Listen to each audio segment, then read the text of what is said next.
U.S. Secretary of Defense Leon Panetta is removing the military's ban on women serving in combat. The ban removal will open hundreds of thousands of frontline positions and potentially elite commando jobs for women after more than a decade at war. CCTV's Sean Calebs joins us live here in the studio with more. And, you know, this is a testosterone-fueled environment. I would imagine some in the military might be resistant to this. There's going to be some pushback, but, you know, this is the future. People are going to have to get used to it.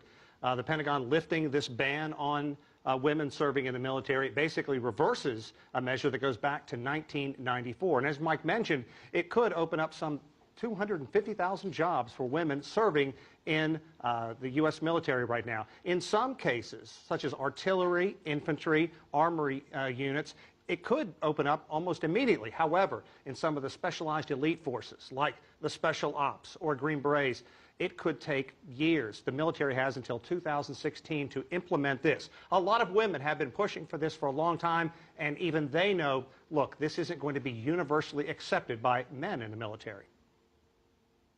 There's always going to be an aversion to change.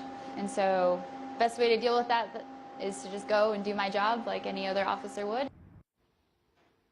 We have some numbers for you. Looking at over the past 10 years, thinking back to the start of the war in Afghanistan, the war in Iraq for the U.S., some 280,000 women served in Iraq and Afghanistan. Now, the Pentagon reports that at least 800 of those were wounded in service, and a very grim figure, about 130 paying the ultimate price for that. So how are congressional leaders reacting to this? Well, a lot of Republicans who have openly been opposing having women on the front lines, somewhat mute tonight. But take a look at what California Democratic Representative Judy Chu is saying. Quoting here, "One of the last bastions of inequality in our military has just been lifted. Women will now be allowed to serve in combat. This is a major step toward equality in our armed forces." Interesting day, Mike. It certainly is, but why now?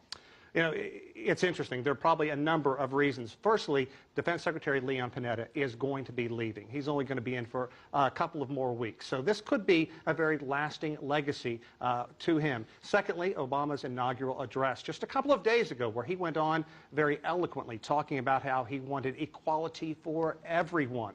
But certainly an underlying reason for all this, 4 servicewomen have filed federal suit saying, look, they served in combat when they were in Iraq and Afghanistan. They were in combat. Those lines are blurred now because insurgents can attack anywhere, anytime. So they say they served, but they weren't recognized.